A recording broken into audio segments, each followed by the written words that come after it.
నమస్తే వార్తలకి స్వాగతం. వివరాల్లోకి వెళితే క్రషర్ యజమానులను భయపెట్టిన అంశంలోనే మాజీ మంత్రి విడుదల రజనీ కేసులు ఎదుర్కొంటున్నారని ఎంపీ లావు శ్రీకృష్ణదేవరాయలు అన్నారు. నిన్న రజనీ చేసిన వ్యాఖ్యలపై ఆయన స్పందించారు. మీ ఒత్తిడితోనే స్టోన్ క్రషర్స్ పై భారీగా జరిమానా వేయబోయారనేది నిజం కాదా అని సూటిగా ప్రశ్నించారు. 40 ఏళ్ల నుంచి విద్యా సంస్థలు నడుపుతున్న తాము ఏనాడు భూములు కావాలని ప్రభుత్వాలను అడిగింది లేదని స్పష్టత ఇచ్చారు. నాడు అధికారం అడ్డం పెట్టుకుని ఐపీఎస్ అధికారులను బెదిరించారని ఎంపీ విమర్శించారు. నిజంగా డబ్బులు తీసుకోకపోయి ఉంటే నా వద్దకు వ్యక్తిని ఎందుకు పంపారని శ్రీకృష్ణదేవరాయలు ప్రశ్నించారు. విశాఖపట్నంలో ఏదో ల్యాండ్ ఉంది అది ఇది మాట్లాడటం జరిగింది. అమ్మ, మేము 45 సంవత్సరాలుగా 1977 నుంచి విజ్ఞాన విద్యా సంస్థలు నడుపుతా ఉన్నాం. ఈ 45 సంవత్సరాల పైగా ఉన్న ప్రయాణంలో ఆంధ్ర రాష్ట్రంలో కాదు దేశం మొత్తం ఎక్కడా కూడా ఆంధ్ర రాష్ట్రంలో కాదు దేశం మొత్తంలో ఎక్కడా కూడా గవర్నమెంట్కి మేము రిక్వెస్ట్ పెట్టి మాకు ల్యాండ్ అలాట్ చేయండి అని చెప్పి ఒక్క దగ్గరన్నా మేము ల్యాండ్ అలాట్ చేయించుకున్న దాఖలాలు ఉంటే దయచేసి మిత్రులకు చూపించాలి, లేకపోతే బయటికి తీసుకొచ్చి చూపించండి. తప్పకుండా 45 సంవత్సరాలు ఎప్పుడూ కూడా మేము ఎక్కడ ఏ గవర్నమెంట్ దగ్గర నుంచి కూడా ల్యాండ్ మేము విద్యా సంస్థలు పెడతాము మాకు ల్యాండ్ ఇవ్వండి అని చెప్పి మేము ఎప్పుడూ కూడా అడిగింది లేదు, తీసుకుంది లేదు. వచ్చి 9 నెలలు అవుతుంది. అమరావతిలో చాలామంది ఇంకా మాకంటే కూడా అక్రెడిటేషన్ తక్కువ ఉన్న వాళ్ళు కూడా స్కూల్స్ కానీ యూనివర్సిటీస్ కానీ పెట్టుకుంటామని చెప్పి ల్యాండ్ కోసం అప్లై చేసుకున్నారు. నేను ఇప్పటిదాకా మీరు చూసుకోండి, ఎక్కడికన్నా ఏ ఆఫీస్ దగ్గరికి వెళ్ళి చూసుకోండి, ఇప్పటిదాకా నేను ఒక అప్లికేషన్ అమరావతిలో నాకు ల్యాండ్ ఉందని చెప్పి పెట్టింది కూడా లేదు. విశాఖపట్నం ల్యాండ్కి సంబంధించి అది 2009లో అప్పుడు కాంగ్రెస్ గవర్నమెంట్ ఉన్నప్పుడు మీకు ఎవరో తప్పు ఇన్ఫర్మేషన్ ఇస్తున్నారు. 2019 అని కాదు, 2009లో కాంగ్రెస్ గవర్నమెంట్ ఉన్నప్పుడు ఆక్షన్ వేస్తే అలాట్మెంట్ కాదు, అలాట్మెంట్కి ఆక్షన్కి కొద్ది తేడా తెలుసుకోండి.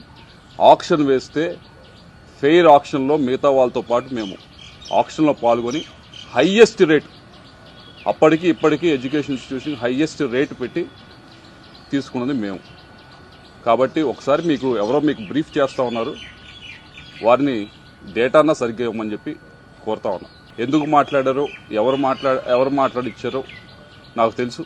వారి గురించి కూడా చివరిలో నేను మాట్లాడతాను. అయితే ఈ 2 విషయాలు కూడా, ఒకటి క్యారెక్టర్ అసోసియేషన్ చేసేది ప్రయత్నం మీది, డేటా గురించి ఫోన్ డేటా గురించి ఏదో మాట్లాడి, రెండవది ఈ ల్యాండ్ ఇష్యూ వేసి మనం టాపిక్ ఎలాగోలా డైవర్ట్ చేద్దామనే ప్రయత్నం మీరు చేస్తూ ఉన్నారు. కానీ అసలు విషయం గురించి మాట్లాడుకుందాం. మూడో విషయం, 3 ముక్కలు అన్నా కదా, మూడో మొక్క ఇది. మూడో విషయం ఏదైతే క్రషర్స్ విషయం, ఏ క్రషర్స్ దగ్గర డబ్బులు తీసుకున్నారు అనే దాని మీద మీరు చెప్పారట. నేనేదో కేసు పెట్టించాను, రెడ్ బుక్లో ఉంది, దాన్ని తీసుకొని ఈ కేసులు చేస్తూ ఉన్నారు, ఈ 9 నెలల నుంచే పెట్టారు. అమ్మా, మీరు మరి చూసారో లేదో నేను మీడియా మిత్రులు కూడా ఇస్తాను, దాని తర్వాత ట్విట్టర్లో కూడా షేర్ చేస్తాను, అందరూ కూడా చదువుకోవచ్చు. బెట్టింగ్ యాప్లు ప్రమోట్ చేసిన కేసులో తనపై నమోదైన కేసును కొట్టివేయాలంటూ యాంకర్ శ్యామల తెలంగాణ హైకోర్టులో క్వాష్ పిటిషన్ వేసిన సంగతి తెలిసిందే. ఈ క్రమంలో న్యాయస్థానం ఆమెను అరెస్టు చేయొద్దని పోలీసులకు ఆదేశాలు జారీ చేసింది. అలాగే విచారణకు సహకరించాల్సిందిగా యాంకర్ శ్యామలకు సూచించారు. ఈ క్రమంలో యాంకర్ శ్యామల పంజాగుట్ట పోలీసుల ఎదుట విచారణకు హాజరయ్యారు.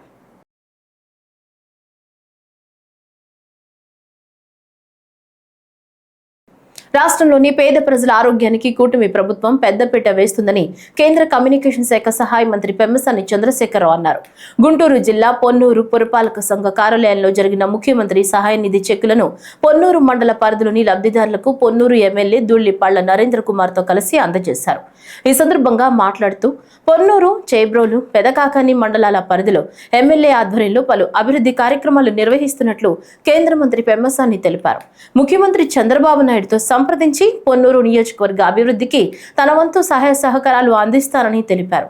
ఈ కార్యక్రమంలో ఎమ్మెల్యే దుళ్లిపాళ్ల నరేంద్ర కుమార్, పొన్నూరు నియోజకవర్గ జనసేన పార్టీ సమన్వయకర్త వడ్రాణం మార్కండేయ బాబు, మున్సిపల్ కమిషనర్ ముప్పాళ్ల రమేష్ బాబు, కూటమి శ్రేణులు, లబ్ధిదారులు పాల్గొన్నారు.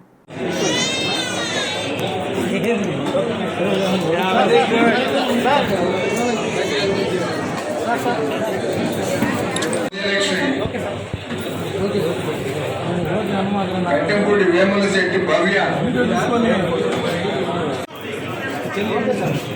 14వ తాలిబాన్ సామ్రాజ్యం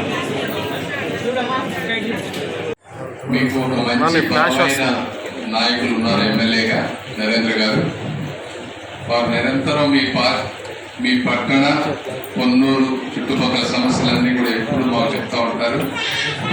మాకు అవకాశం ఉన్నవన్నీ కూడా చేసుకుంటూ వస్తూ ఉన్నాం. వారు అన్నట్టు మీ ఇక్కడికి వచ్చిన తర్వాత 15th ఫైనాన్స్ కమిషన్ కొంచెం నిధులు ఇబ్బంది ఉందన్నారు. అది కొంచెం కోర్టులో ఏదైనా చూసి అది క్లియర్ చేసుకోవాలి. తర్వాత రైల్వే సమస్యలు కొన్ని స్టాప్స్ కావాలని అడుగుతా ఉన్నారు. దాని మీద కూడా కొంచెం దృష్టి పెడతాం మేము. మూడోది ఆటో నగర్ ఒకటి కావాలని అడుగుతా ఉన్నారు 20 ఎకరాల ల్యాండ్ తోటి. దాన్ని కూడా కలెక్టర్ గారితో కూర్చొని నేను నరేంద్ర గారు చంద్రబాబు నాయుడు గారి దగ్గరికి వెళ్ళో ఎక్కడికి అవసరమైతే చూసి దానికి కూడా ఒక ప్రణాళిక రచించుకుంటాం. ఇవన్నీ కాకుండా ఇంకే అమృత్ 2 పథకం కింద దాదాపు 8,000 కోట్ల రూపాయల ప్రాజెక్టులు మొన్నే సెంట్రల్ గవర్నమెంట్కి వచ్చినాయి, స్టేట్ నుంచి అన్ని ప్రాంతాలు. ఇది ఒక్కటనే కాదు, మంచినీళ్ళ గురించి. అదేవిధంగా జల్ జీవన్ మిషన్ లో కూడా ప్రతి ఇంటికి కుళాయి. ఈ రెండింటికి సంబంధించింది కేంద్రం స్టేట్ రెండు కలిపి చేయాల్సినటువంటి పథకాలు. నేను అక్కడ ఉండి అక్కడ ఫాలో అప్ చేస్తాను. ఇక్కడ వీరు అందరం కలిసి తప్పనిసరిగా ఇవన్నీ 1 by 1 చేసుకునే విధంగా ముందుకు వెళ్తాం. మీరు ఒకసారి గుర్తుపెట్టుకోవాల్సింది ఏంటంటే గత 5 సంవత్సరాల్లో అసలు వీటి గురించి ఆలోచించిన వాళ్ళు కానీ వాటి గురించి పట్టించుకున్న వాళ్ళు కానీ ఎవరు లేరు. మీ అందరికీ తెలుసు.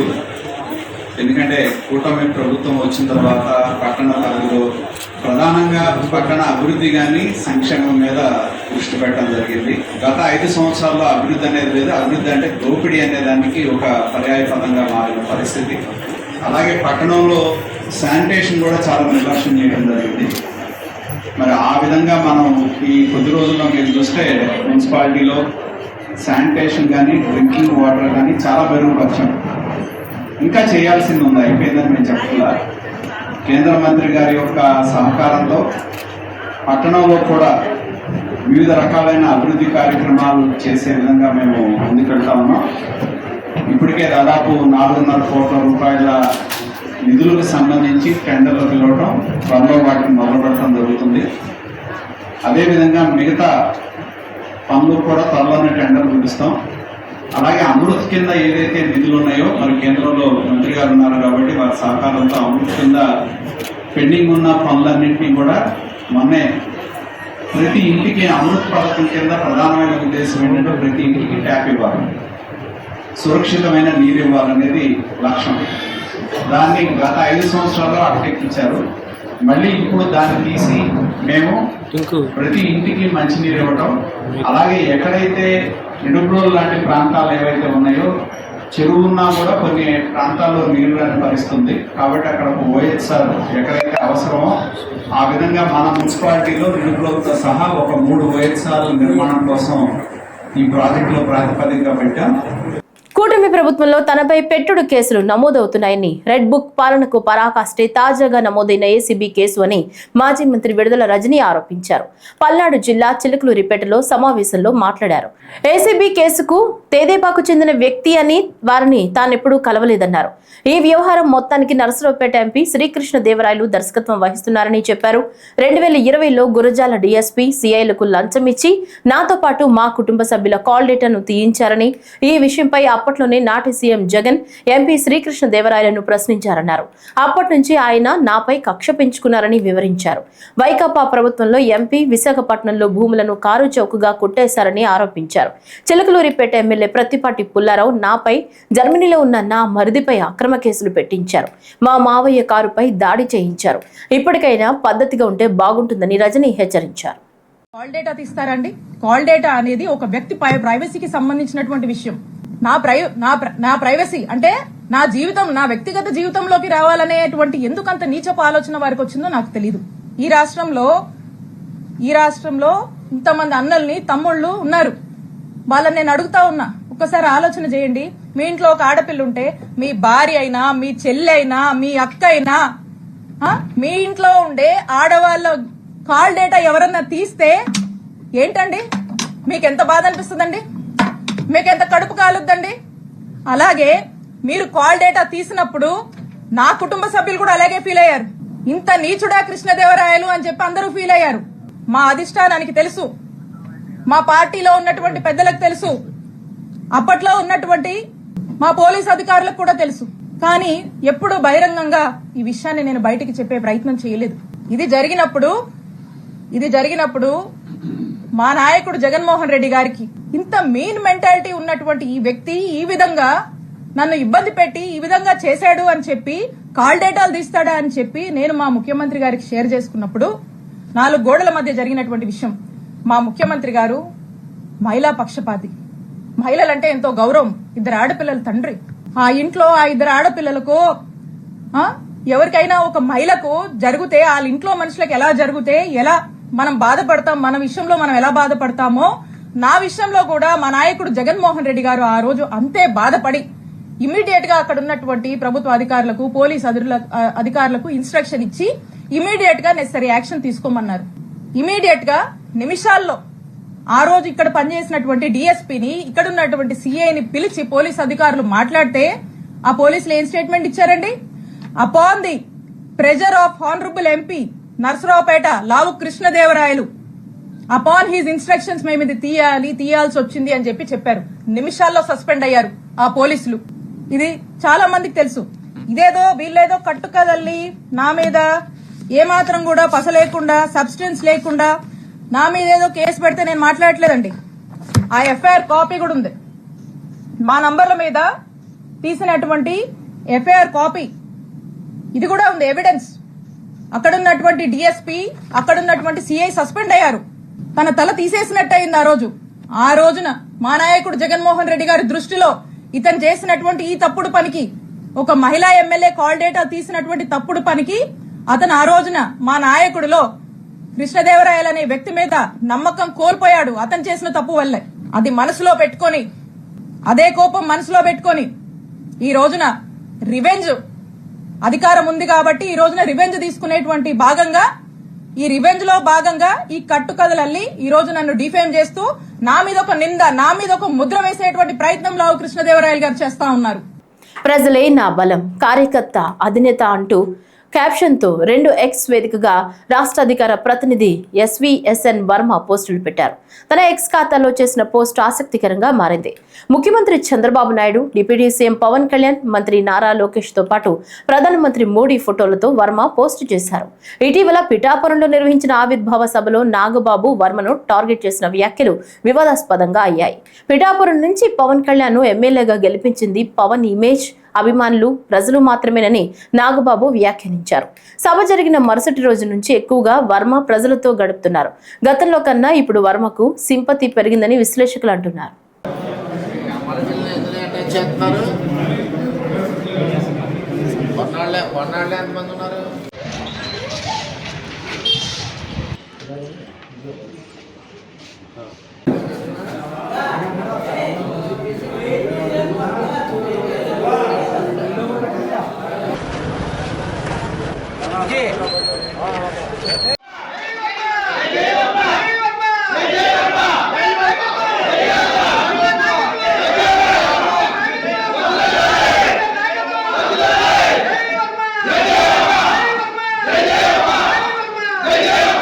మత్స్యకారులు ఎక్కువగా ఉన్న మండలం కొత్తపల్లి మండలం.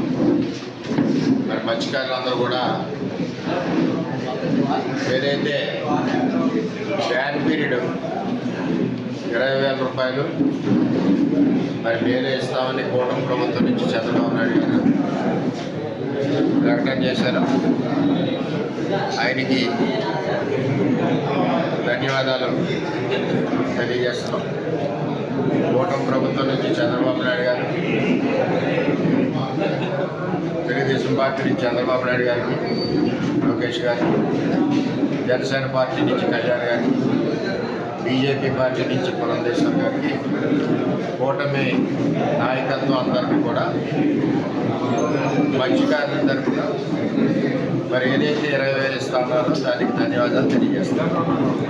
గత ప్రభుత్వంలో మత్స్యకారులు పట్టించుకున్న దాఖలాలు లేవు. వలలు కానీ, బోట్లు కానీ, సేఫ్టీ ఎక్విప్మెంట్స్ కానీ, వాళ్ళకి కావాల్సిన విషయాలు ఏవి కూడా అవసరాలు ఏవి కూడా తీర్చే పరిస్థితుల్లో జగన్మోహన్ రెడ్డి లేకపోవడం, హార్బర్ పనులు కూడా పూర్తవాలి.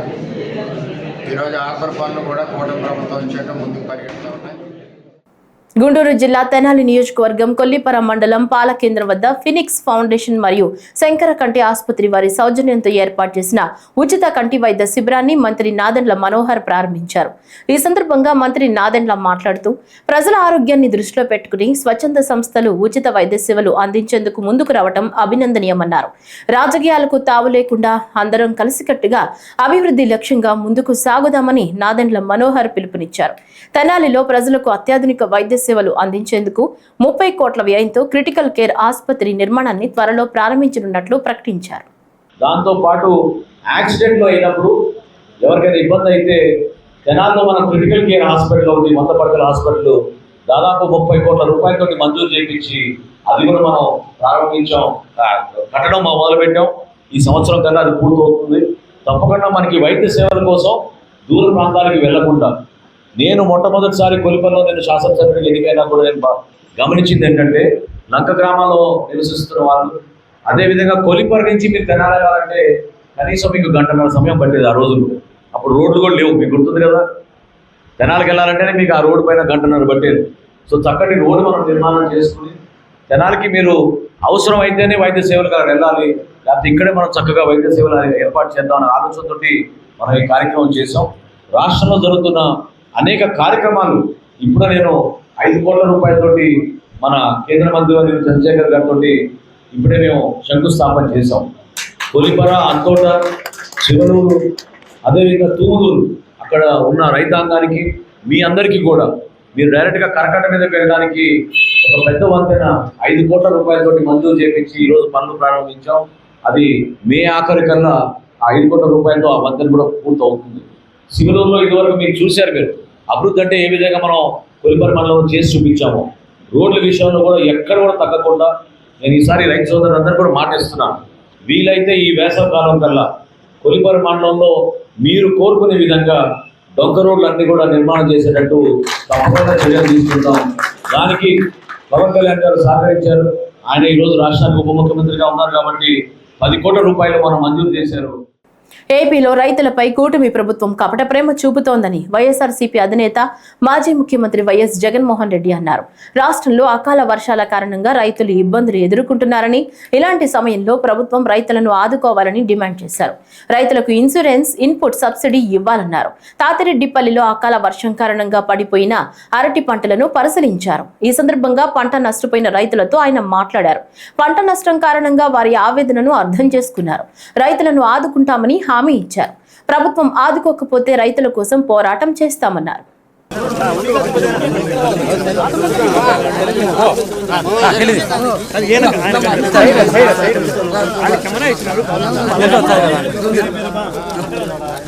ఇక్కడే ఇంటిగ్రేటెడ్ కోల్డ్ స్టోరేజ్ కనిపిస్తుంది. పులివెందల అన్నది అరటికి సంబంధించి రాష్ట్రంలోనే అత్యధిక సాగు చేస్తూ ఉన్న ప్రాంతం ఏదైనా ఉంది అని అంటే అరటి సాగులో పులివెందల రాష్ట్రంలో నెంబర్ 1. ఇక్కడ పులివెందల రైతులకు మంచి జరగాలనే ఉద్దేశంతో మా ప్రభుత్వ హయాంలో, వైఎస్ఆర్సీపీ ప్రభుత్వ హయాంలో 25 కోట్ల రూపాయలు పెట్టి ఇంటిగ్రేటెడ్ కోల్డ్ స్టోరేజ్ కూడా పెట్టడం జరిగింది. మా ప్రభుత్వం ఎలక్షన్లకు పోక మునిపే దాన్ని ప్రారంభించడం కూడా జరిగింది. ఎంత దారుణమైన పరిస్థితి ప్రభుత్వంలో ఉంది అని అంటే, కనీసం దానికి యూజర్ ఏజెన్సీని టెండర్ పిలిచి యూజర్ ఏజెన్సీని ఐడెంటిఫై చేసి యూజర్ ఏజెన్సీకి దాన్ని అప్పచెప్పి కనీసం దాన్ని వాడుకలేకి కూడా ఈ ప్రభుత్వం తీసుకొని రాకుండా ఈ ప్రభుత్వం నడిపిస్తూ ఉంది అని అంటే వీళ్ళకి రైతుల మీద ఎంత కపట ప్రేమ ఉంది అని చెప్పడానికి ఇంతకన్నా నిదర్శనం అవసరం. అక్కడే గన యూజర్ ఏజెన్సీని గన ఇచ్చి ఉండింటే 500 మెట్రిక్ టన్నులకు సంబంధించిన సామర్థ్యం ఆ కోల్డ్ స్టోరేజ్లో ఉంది కాబట్టి యూజర్ ఏజెన్సీని గన పెట్టి ఉండింటే ఆ యూజర్ ఏజెన్సీ అరటికి సంబంధించిన కొనుగోలు చేసేవాడు, వీళ్ళు రైతన్నలు ఆ యూజర్ ఏజెన్సీ అక్కడ పనిచేస్తూ ఉంది కాబట్టి వీళ్ళైనా కూడా అక్కడ పెట్టుకునే పరిస్థితి ఉండేది.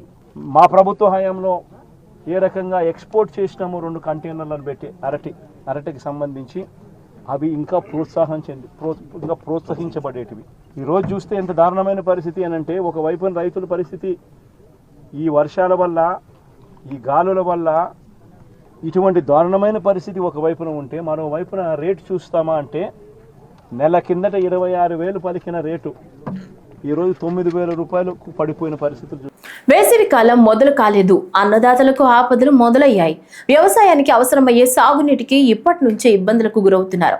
ఏ ప్రభుత్వాలు వచ్చినా తమను మాత్రం గుర్తించడం లేదని, తమ సమస్యలను తీర్చడం లేదని ఆవేదన వ్యక్తం చేస్తున్నారు. ఇలాగే కొనసాగితే భవిష్యత్తులో రైతు ఉండడని అన్నదాత ఆందోళన చెందుతున్నారు. కాకినాడ జిల్లా కాజలూరు మండలం అండ్రంగి గ్రామంలో సాగునీరు కోసం రైతులు నిరసన తెలియజేశారు. రైతులు పచ్చటి పొలంలో బైక్స్ నడుపుతూ వినూత్నంగా ఆందోళన చేపట్టారు. కనీసం పొలానికి మందు వేయడానికి కూడా నీరు లేదని అధికారులకు చెప్తున్నా పట్టించుకోవడం లేదని ఆవేదన వ్యక్తం చేశారు. అధికార యంత్రాంగం డబ్బులు ఇచ్చిన వాళ్ళకి నీళ్లు ఇస్తున్నారని రైతులు వాపోతున్నారు. సాగునీరు లేకపోతే పంటలు ఎండిపోయి కనీసం పెట్టుబడి కూడా రాదని ఆందోళన వ్యక్తం చేశారు.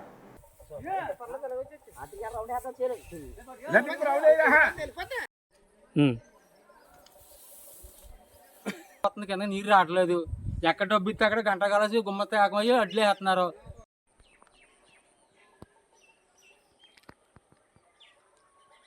ఎక్కలేదండి. పిటి బత్తలో 2,000 3,000 దిగుతున్నారు, 10,000 దిగుతున్నారండి. మందు తెచ్చుకున్నా 10,000 అన్నారు. ఏ మందు కొన్నానండి, దా మందు కొన్నా ఏ మందు కొన్నా 2,000 3,000 అన్నారండి. మరి ఎలాగంటే ఇప్పుడు నీరు నొక్కారండి, మరి ఏం చేయమంటారండి?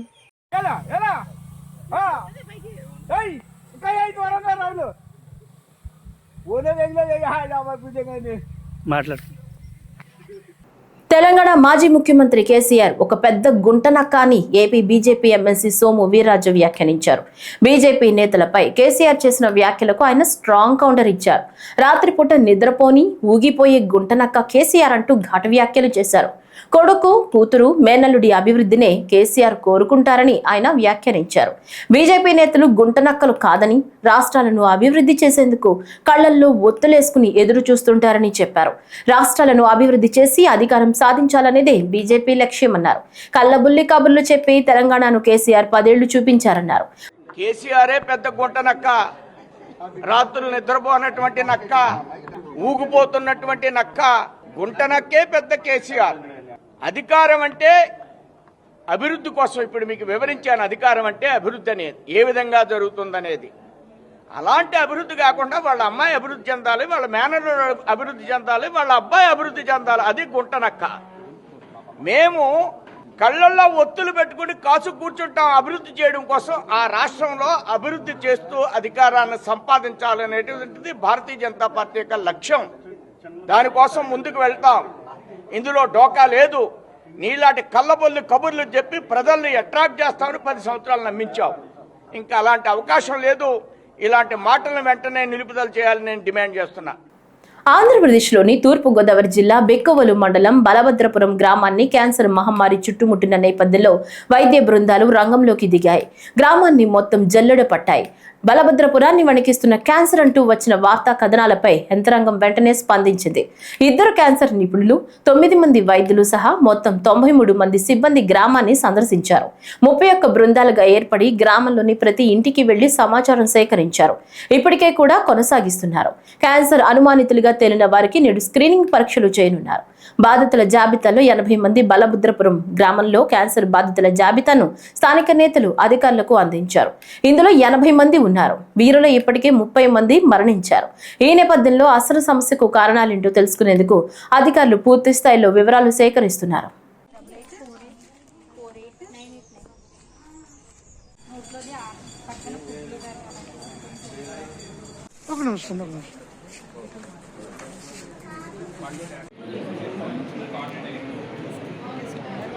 ఈనాడు న్యూస్ ఐటంలో వచ్చిన బలభద్రపురంలో క్యాన్సర్ కేసెస్ ఎక్కువగా ఉన్నాయని చెప్పి వచ్చిన న్యూస్ బేస్ చేసుకొని డిఎంహెచ్ఓ గారు ఇక్కడ స్క్రీనింగ్ క్యాంప్స్ అరేంజ్ చేయడం జరిగింది.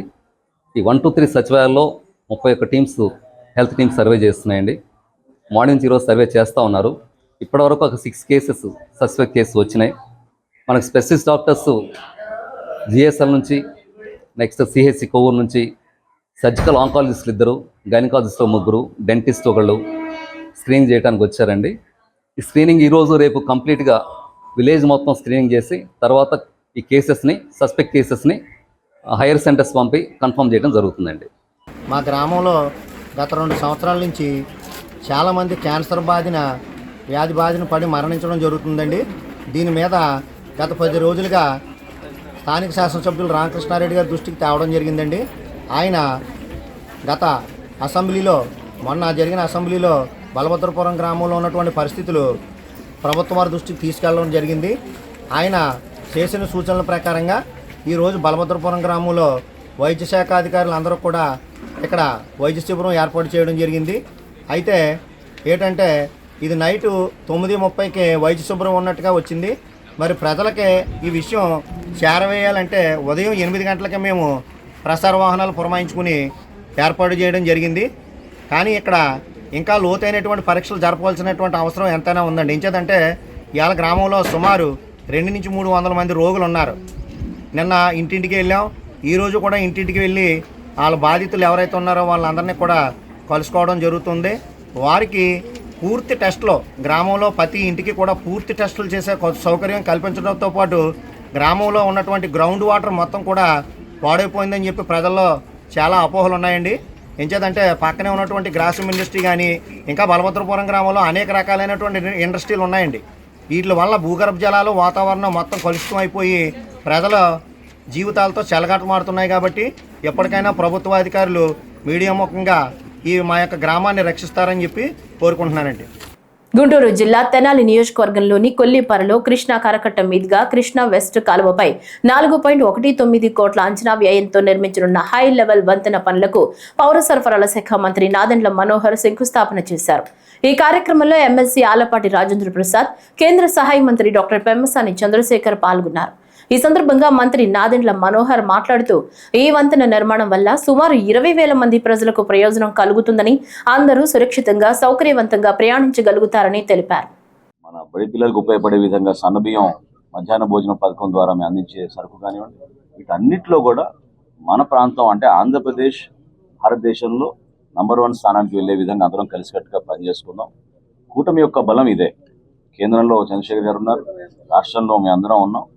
తప్పకుండా కేంద్ర ప్రభుత్వాలు రాష్ట్ర ప్రభుత్వాలు కలిసి అక్కడ మోడీ గారి నాయకత్వం, ఇక్కడ చంద్రబాబు నాయుడు గారి నాయకత్వంలో పవన్ కళ్యాణ్ గారికి ఉన్న చిత్తశుద్ధితోటి కార్యక్రమాలని పంచాయతీరాజ్ శాఖ ద్వారా ఒక మార్పు తీసుకొచ్చే విధంగా మన గ్రామాల్లో చక్కటి వాతావరణం తీసుకొస్తామని మనస్ఫూర్తిగా కొలిపర గ్రామస్తులకు, పెద్దలకు, అదేవిధంగా అధికారులు కూడా సహకరించాలి. ఈ కార్యక్రమం, ఈ వంతెన నిర్మాణం ఎట్టి పరిస్థితుల్లో జరగాలి.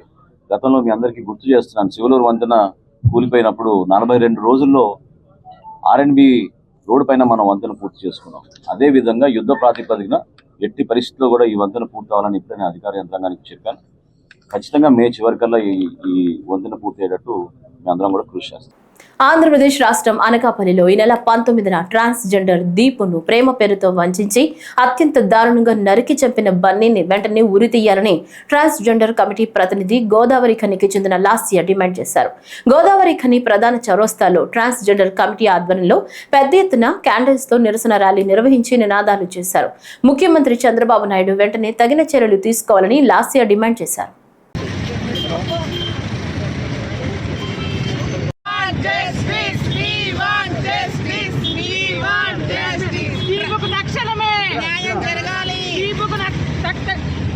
ట్రాన్స్జెండర్ దీపుని హత్య చేసిన బన్నీని వెంటనే, ట్రాన్స్జెండర్ దీపుని హత్య చేసిన బన్నీని తక్షణమే,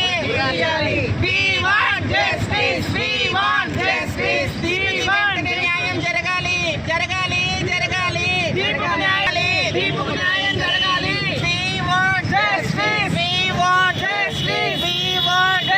ట్రాన్స్జెండర్ దీపుని హత్య చేసిన బన్నీని వెంటనే శిక్షించాలి.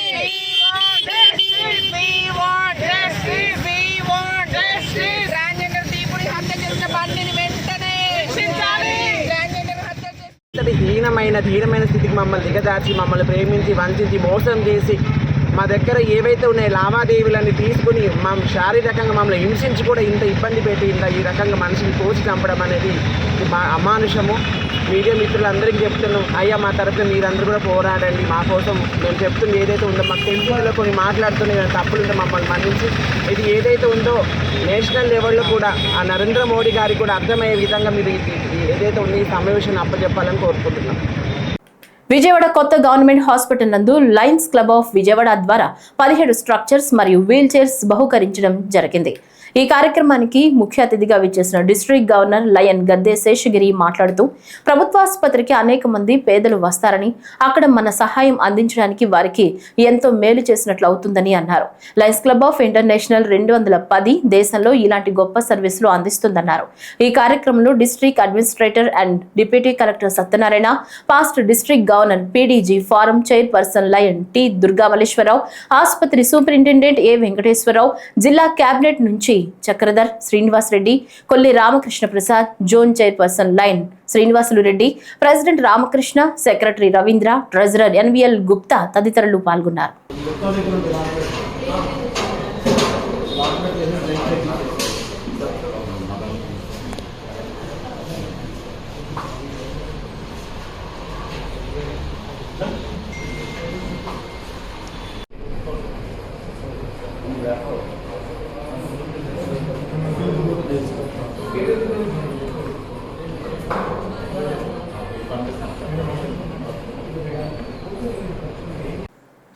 అమలాపురంలో ఆక్వా రైతులు నిరసన ర్యాలీ చేపట్టారు. అమలాపురం పట్టణం క్షత్రియ కళ్యాణ మండపంలో జిల్లా వ్యాప్తంగా ఉన్న ఆక్వా రైతులు సమావేశమయ్యారు. అనంతరం క్షత్రియ కళ్యాణ మండపం నుంచి అమలాపురం కలెక్టరేట్ వరకు బైక్ ర్యాలీ నిర్వహించి ఆక్వా రైతుల సమస్యలపై కలెక్టర్ ఆర్ మహేష్ కుమార్ కు వినతి పత్రం అందించారు. ఈ సందర్భంగా పలువురు ఆక్వా రైతులు మాట్లాడుతూ ఆక్వా ఎక్స్పోర్టర్స్ నియంతృత్వ ధోరణి నశించాలని, రొయ్యలకు మద్దతు ధర కల్పించాలని ప్రభుత్వాన్ని డిమాండ్ చేశారు. అలాగే రొయ్యల మేత తయారీకి వాడే ముడి సరుకుల రేట్లు తగ్గినప్పటికీ రొయ్యల మేతల ధరలు తగ్గించలేదని వాపోయారు. తక్షణమే నాణ్యమైన విద్యుత్తును అందించి ఆక్వా రైతులను నష్టాల ఊబి నుంచి ప్రభుత్వం బయటకు తీసుకురావాలని ఆక్వా రైతులు గళమెత్తారు.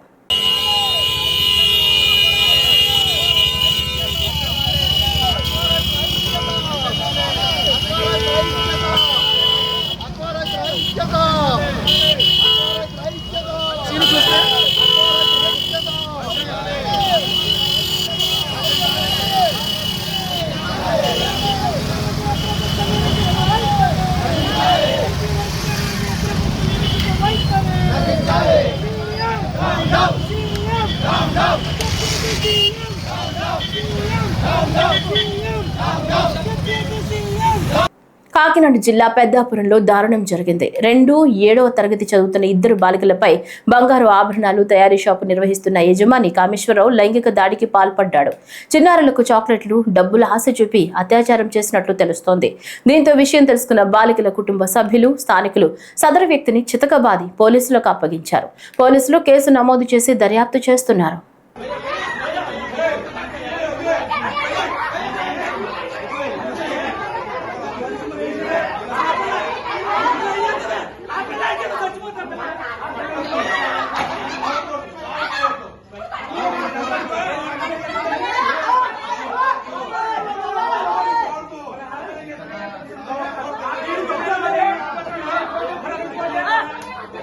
రాష్ట్రంలో అన్ని మతాలు వారు స్వేచ్ఛగా జీవనం సాగించడానికి చంద్రబాబు నాయుడు నేతృత్వంలో ఎన్డీఏ ప్రభుత్వం కృషి చేస్తుందని ముమ్మిడివరం ఎమ్మెల్యే దాట్ల సుబ్బరాజు పేర్కొన్నారు.